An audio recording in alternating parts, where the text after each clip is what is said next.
This is a cattail heart, and we are foraging essentially for our lives. Can changing the way we eat save the planet? Today we are going to be trying to forage for our calories. We cooking tonight, Mom! Create food without soil. You're gonna help us grow things. We love you. And essentially learn how to become farmers. That's too smart. I really have to think about how to get protein. Oh! There's a bit of sandy texture. I can't believe we broke being vegetarian for this. We're feeling the heat. And it's not just our sexy good looks. It's climate change. Oh. And through our YouTube channel, asapSCIENCE, we detail some of the biggest issues we're facing. But that's no longer enough. We know how to talk the talk. Now we have to walk the walk. And there's no time to waste. So we're gonna go to the farm. So we're taking our passion for the environment and scientific know-how out of the classroom and into the country. We are going off the grid. One by one, we'll shut off our basic necessities.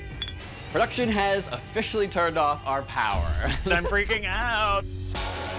Allowing us to experiment with everything from new technology You're literally going to use pee to power your phone. Yes. To traditional technology, God, it's like the most satisfying thing I've ever seen in my life. to find solutions that promote sustainability. Oh my gosh. and with help from our team, we will use science. For a little self-reliance. Yes! See ya, city. Because This is Shut It Off ASAP. I've never lived on a farm, have you? No, are you kidding? Everything about my personality is very on-grid, so I am nervous about what we are about to do. Hey, we're turning onto a side road. Oh my god, I feel crazy. Ooh, we're here! Ernie, let's go see! Oh my God! We're at the farm, Ern, come on! Oh my God! It's like we're at camp. Yes, that's exactly it. Ooh, Ernie, it's your new home. It's nice. Oh my god. It's cute. Is it too rustic? Oh, an outdoor kitchen. Oh, there is a spider in there. This is what Mitch was scared of, so it's going to be a long time here at this little chalet. Stop shaming me on camera. I am afraid of bugs. So for sure, every aspect of this experiment is really just going to be suffering for me. Oh my god! Our new house! The accommodations are rustic, for sure. I know there's a lot of work and fear and discomfort to come, but for right now, I'm feeling excited. It's so quaint. We are no longer little city boys. We want all of our knowledge of sustainability and going off grid to relate to the climate crisis, to relate to the bigger picture, to relate to our life in a city. Today, our groceries are officially being shut off. So that means we're not gonna have things that we usually have in our trusty fridge in the cabin, but we're being left with some staples over here, some pasta, some oatmeal, some things that will make sure that we somehow survive. We've been curious about where our food comes from, how it grows, so we're gonna learn a lot about agriculture and the climate crisis during this experiment. I'm very nervous. I hate being hungry. We need to figure out how we're gonna be subsidizing our calories with the environment around us, which is gonna be very nerve-wracking, so we need to think of a plan. Let's talk about where the energy in our food comes from. It all starts with the sun. green plants containing chlorophyll absorb light energy from the sun, and then using water and carbon dioxide create glucose, which the plant uses for energy to grow. When you eat that plant, or eat an animal that eats that plant, you consume calories that were once light energy from the sun, released through nuclear fusion 150 million kilometers away, that are now stored in chemical bonds in the fats, proteins, and carbs we eat. Chemist Wilbur Atwater calculated their approximate caloric content to be 4 calories per gram of protein and carbs, and 9 calories for fat. These figures give us the caloric estimates we see on modern food packaging. The average adult male eats around 2,500 calories per day, but we've been tracking ourselves with an app, and we only eat around 1,800 calories per day. So we want to get as many of those calories from alternative sources, and I want to share my idea first. Is that okay? Yes, yours is always so cool. So we have a classic fish tank. And of course, in that fish tank, we got our little fishies. Oh my gosh, they're raving fish! Where the heck did you get these? And these fish, basically, we feed them and they poop out waste. We're gonna use bacteria that grow on all these rocks at the bottom to turn that waste into a usable energy source for our plants. Wow, so it's like a little mini farm. This is called aquaponics, and if all goes to plan, we'll be able to grow fresh food without using any soil. Oh my God, you're so extra. My demo for y'all is that I got a basket. Aw, Okay. did you weave it? I did not even weave it. I found an indigenous chef named Sean Adler who's gonna help us forage from around our cabin and teach us about the wild flowers that are there and how we can prepare them and eat them. And it's good to have a guide because you can die. So this is Sean Adler, who is our expert forager. We are Canadians foraging for the first time and think it's very important that we acknowledge we're on indigenous land, specifically the treaty land and territory of Mississaugas of the New Credit. That's important for us to remember as we forage off of the land. Let's do it. I think this looks like a great place to start foraging. Okay. It's a nice mixed bush. We got some pasture. This is like a supermarket over here, basically. Oh my gosh. God, a supermarket. I can get into that. Oh, I don't know if I have the agility for this. I was really trying to show off on that one. This is prime. From here, I can see watercress, like all of this. Wait, so what's watercress? Watercress is a great green. Ooh. Try that. Just you eat see it? that? Just eat it. Oh my God. Yep. It'll be like a little bit bitter, but amazing source of vitamins. That's so good. Watercress is #1 on the CDC's list of fruits and veg for nutrient density, packed with vitamin A, C, and K. Wow. Oh my Lord. This is basically the best survival food anywhere around. That's the pollen of a cattail. At this time of year, what you really want is the heart. Steam that, and it's delicious. Cattails are a good source of fiber and minerals like manganese. I'm getting hungry for the salad after all this walking. What's the next So the sort next of one thing? I think we should grab for our salad is jewelweed. Jewelweed. Jewelweed. Okay. It's right around here. Can you find it? This. Da, da, da, da. Oh, is that actually Yes! it? Oh my God, it's just the first thing I saw that I hadn't So seen is that before. like this is When you put water on it, the little bit of water that actually does stick, Yeah? it looks like a jewel, Oh my gosh. right? It's a really cool plant. Jewelweed is not just for delicious salads, its juice can treat poison ivy and athlete's foot. Is there any sort of thought about over foraging? Like, should we be leaving behind something? Yes, you don't want to pull the roots. Okay. And watercress, like a lot of herbs, when you pinch them, it encourages the outer growth. Oh, so we're actually it So helping the we're buds. really actually promoting this to branch out. Ooh, purple, pretty flowers here. Yeah, what about that? Yeah, I don't think this is a good idea. This here will make you dead. What? This has a very apt name. This is deadly nightshade. If we eat these berries, Those we would top. die? It like shuts down your liver and all sorts of organs. So this is Okay. not edible. Okay, so this is very real what we are doing. Very real. Yeah. That's insane. The forage was a success, but we are going to need more calories and protein. Since we're on a working farm, neither of those things are very far away. So you're telling me that you want to work so that you can eat? Yes, we Yes. need eggs, we need eggs, we need protein. So that's called farming. Oh, we're farmers. You're like, you need to do something to get that. Yeah. Okay. So I actually have to move this chicken coop today, and the chicken's in the coop. So if I go get my tractor, can you guys just round up all these chickens and get them in the coop? Like we physically get them in there? Yes. So why are we moving this mobile chicken coop somewhere? Why do we even have to do this? I am going to use these chickens to fertilize my soil and help scratch open the turf. Amazing. So this one's done. That's right. Okay, so they're functional chickens. So you should be done by the time I get back with my tractor. Okay, we'll see. Good luck. I know Mitch and Greg are both city boys, so I foresee this being an interesting exercise. Here, So we're gonna chicken, be gentle. Oh, okay, they run. That seems not catchable. It should not take more than 20 minutes. Okay, we got this one. Oh, buddy. Oh! I didn't even know they could do that. Ow! Wolfgang's farm uses mobile chicken coops which are regularly moved to new patches of land. This one does not want to be caught. The chickens scratch and dig the soil when they forage for food, which spreads and mixes our soil layers in a very non-destructive way. Feels like a really just weird video game. It's too smart. One single chicken can till 4.5 square meters of soil in about 4 weeks, at which point the soil should be ready for crop planting. Oh, I got one. It's okay. Okay, I'm gonna be calm to not stress it out. Okay, there you go. Okay. Oh, there's poo on my hand now.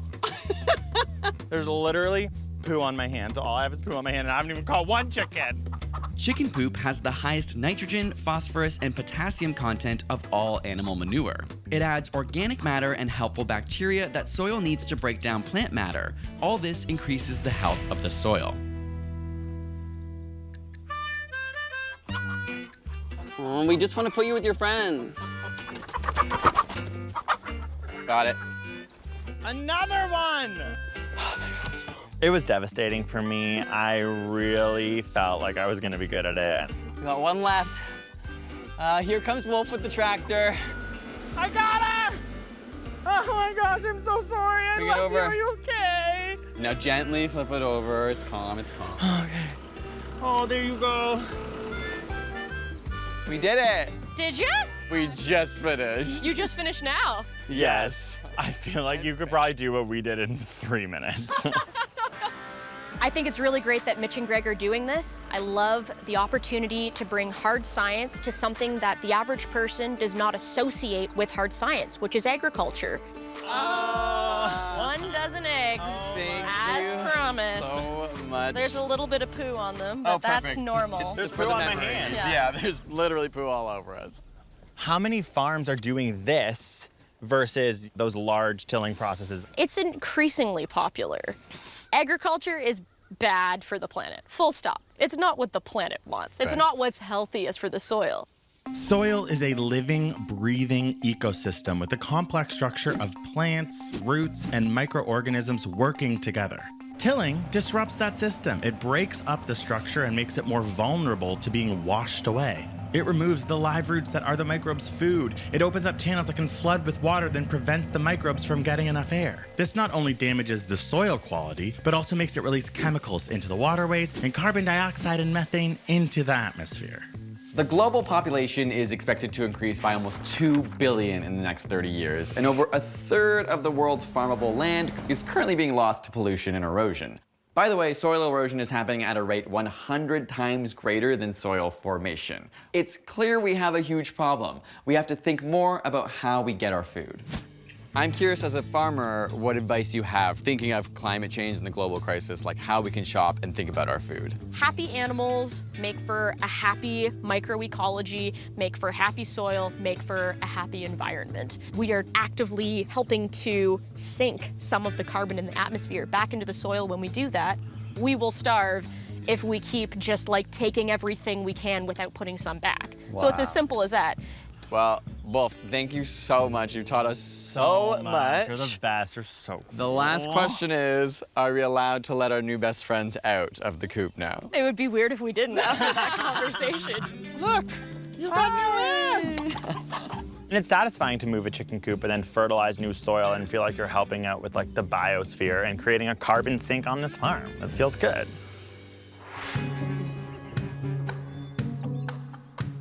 With the help of experts Arvind and Gayatri, we're ready to get our system up and running. While our build is small, aquaponics systems have a huge global potential. Because they rely on water instead of soil to grow crops, they're an effective way of growing food in areas of the world with little to no farmable land. Time to fill her up. Let's go over this aquaponics cycle just so I can get it into my brain. Sure. We start over with 3 inputs to the fish tank. That's water, oxygen, and fish feed. Fish consume the feed, And it produce comes our out the magic other end. nutrients. The microbe families in our filters help break down the fish waste to nitrates Okay. and make it readily available for the plants to consume. And then the demineralized water goes back into the fish tank, and it's one happy system. Have a nice big cycle that just repeats over and over. Over again, yes.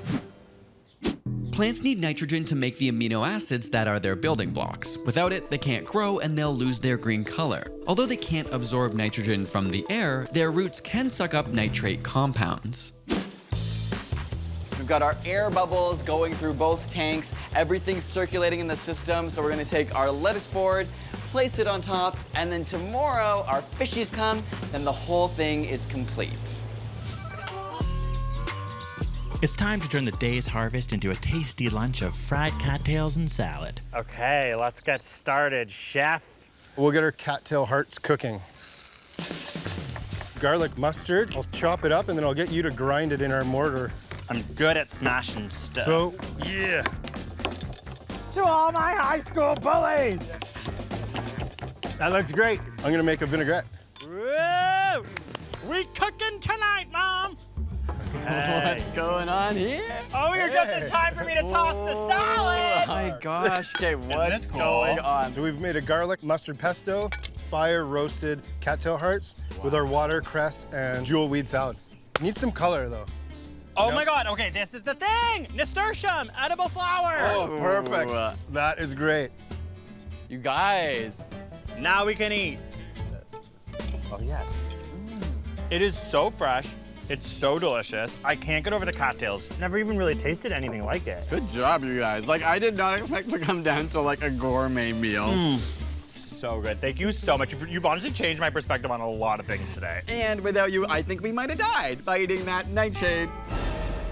Thank you for Thank you, saving Nightshade. our lives. You're welcome. Good luck, guys. Should we get a bowl for Ernie? Yeah. Just Daddy and I. So hungry and it's gonna be dark soon. We're just gonna simply have pasta and go to bed.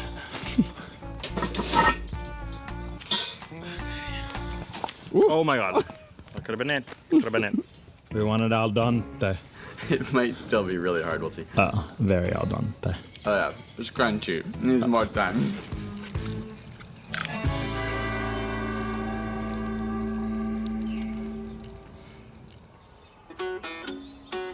We're ready to add the fish to our system. Although there are many species of fish used in aquaponics, we're using tilapia because they're extremely hardy and can survive a wide range of pH and temperatures. This is so fun! You're gonna help us grow things. You're so great. We love you. Animals and plants are supposed to live together, feeding one another, but a lot of the time we break that cycle and have to artificially supply those nutrients. Here, we're building a whole ecosystem, making use of what nature already does. Our very first aquaponics system is built and complete. Wow. Now we just wait for our lettuce to grow. If our system is working properly, we should see significant growth within a few weeks, and it will be ready to pick in 28 days. While our staples are helping to sustain us, we are still hungry, and I think I know why. It's time to check how close we are to our daily goal of 1,800 calories. I'm calculating how many calories I have foraged, and I'm nervous. Now, a calorie is the amount of energy that it takes to increase 1 milliliter of water by 1 degree Celsius. That is 1 calorie with a lowercase c. But the food calories that we're all used to reading on packaging is an uppercase C calorie, which is 1,000 of these. It's more energy. Our forage greens are a great source of vitamins and minerals, but they aren't very calorie dense. Foods that contain fats and protein have a higher caloric density, meaning you get a lot more calories from a smaller portion of food. Everything that is edible on this table only adds up to 117.9 calories. That's not nearly enough calories. I definitely expended more energy getting this than I will be from eating it. So I really have to think about how to get protein. Proteins are made up of amino acids strung together in chains. At its core, an amino acid molecule looks like this. An amino group of nitrogen and 2 hydrogen connected to a carboxyl group of carbon, oxygen, and hydrogen bonded to a side chain. The side chain, or R group, is what makes each amino acid different. Here is a bunch, and you can think of them all as an alphabet of letters that our body strings together to create proteins. These proteins keep you alive, so your body needs amino acids to build the chains that make up your proteins. Your body can make most amino acids, but those it cannot are called essential amino acids. And ultimately, you need to eat protein with these essential amino acids in order to live. If you do not, your body takes amino acids from your muscles, and you don't want that. That's why lots of gym bros always eat so much protein so their muscles get bigger. Since essential amino acids are vital for survival, it's time to head back into the woods and forage for some protein. Let's follow the birds.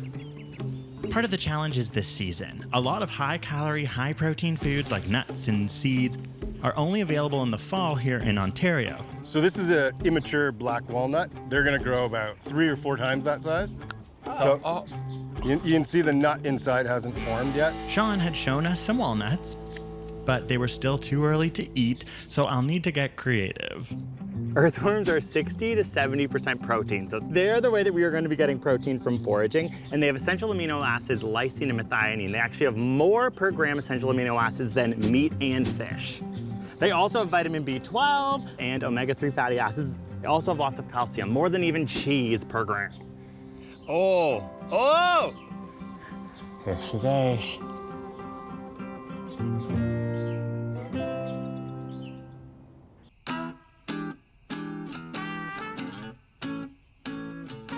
This is hell.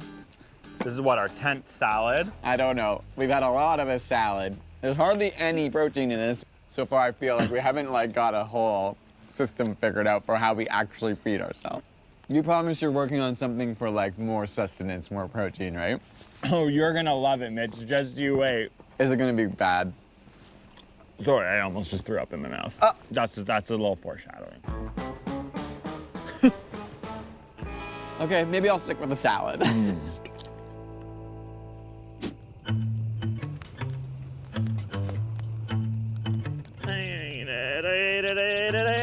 ate it. Oh, I'm sorry. While earthworms are edible, they must be boiled to remove any bacteria like E. coli from their digestive tract before you can eat them. We're gonna need a lot of sauce. I was picturing, like a meaty red, but we've ended up with a beigey blue-green. Great. Okay, here we go. Oh, there's a lot of dirt. Oh my God. Never show this to Mitch. I'm not even kidding. He's gonna murder me when he watches this. No, it just squirted. A little salt, oatmeal, eggs, and herbs quickly transforms the mushy worms into something seemingly palatable. Have you ever been more appetized in your life? It actually smells good. It actually smells good, I'm not just saying that. I know I did almost just Ralph all over the place about 20 times, but that is a bit of a gorgeous meatball. Okay. The whole experience of making the earthworm meatballs is a blur to me of adrenaline and fear. And I was just boiling earthworms alive, which made me feel bad, but then I felt bad that I didn't care because they were worms. Our aquaponics system has been up and running for a bit now, but we want to check in on the progress to make sure it's working. Ta-da! Our test is done, and we can see that the lettuce are starting to grow. There's no soil, that's so weird. Yeah. This is a great sort of small-scale diorama, but could a fish farm do this? 100%. That's some of them are already starting to do it. So you have the fish making the nutrients, and instead of dealing with that waste or dumping it into lakes and oceans, you can actually use it to create more food.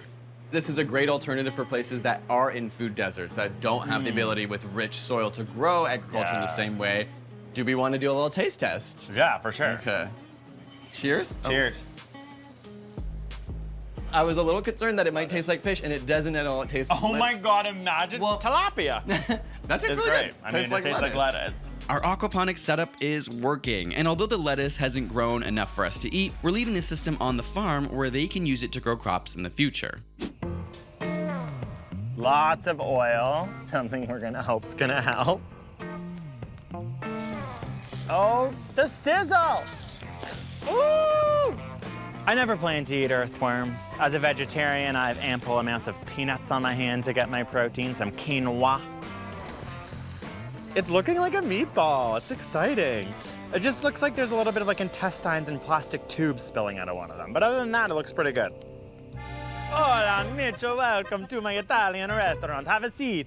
It's beautiful. It's very cute. I'm just like, where are they? Mitch is going to have to eat this because it's on camera, but I am very much worried for him. I think he might hate it. I think I might hate it. I am nervous. This whole meal, 198 calories have been foraged. It's the most calories we've got thanks to these earthworm That's actually meatballs. a lot for one meal. Here you go. Enjoy. Oh my God, it actually doesn't look that bad, but I just actually feel so sick right now. There's a lot of pressure for me to eat this thing because I did make it myself. I'm just hoping that we don't get sick. I'm hoping that we aren't eating what's inside the worms, which could be feces, E. coli. You name the protozoa, it could be there. Okay, I'm gonna get some sauce. Cheers. Okay, I'm going in.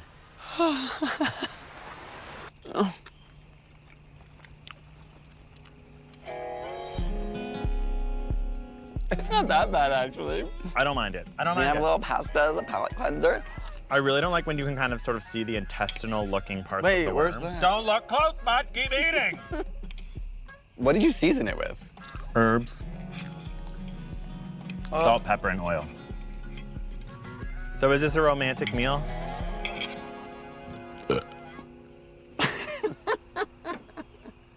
This experience made me realize we obviously rely on the current systems to get our food, like grocery stores, but I want to figure out how we can work together to make these systems less damaging. So I'm thinking about community gardens, I'm thinking about access to green space, parks, places where we feel happy and also can maybe forage. We also need to acknowledge that our food has a huge impact on the environment. A recent study found that just 20 meat and dairy companies emit more greenhouse gases than Germany, Britain, or France, and they receive billions of dollars in funding to do so. But while corporations are disproportionately responsible for global emissions, our individual choices in what we choose to eat can make a difference. When you know where your food comes from, when you understand its impact on the environment, it can actually change your behavior. And maybe there's a company out there that can figure out how to make earthworms taste good. No. There's a bit of sandy texture, a bit of dirt. It actually doesn't taste bad. It doesn't taste bad. But every single time I'm aware that it's a worm, then it freaks me out. And I'm sure the spaghetti aspect doesn't help that. Yeah, that's true. Why do we have to have spaghetti with the earthworm? Just like a lot looks of wormy more. vibes. Oh. What would pair well with an earthworm? Oh, an earthy mezcal. Or like coffee to cleanse the palate or something. Considering this just came from the ground near our cabin, it's pretty amazing. And it's high caloric intake. Honestly, the apocalypse is coming. You're all gonna have to eat this soon anyway, so who's laughing now?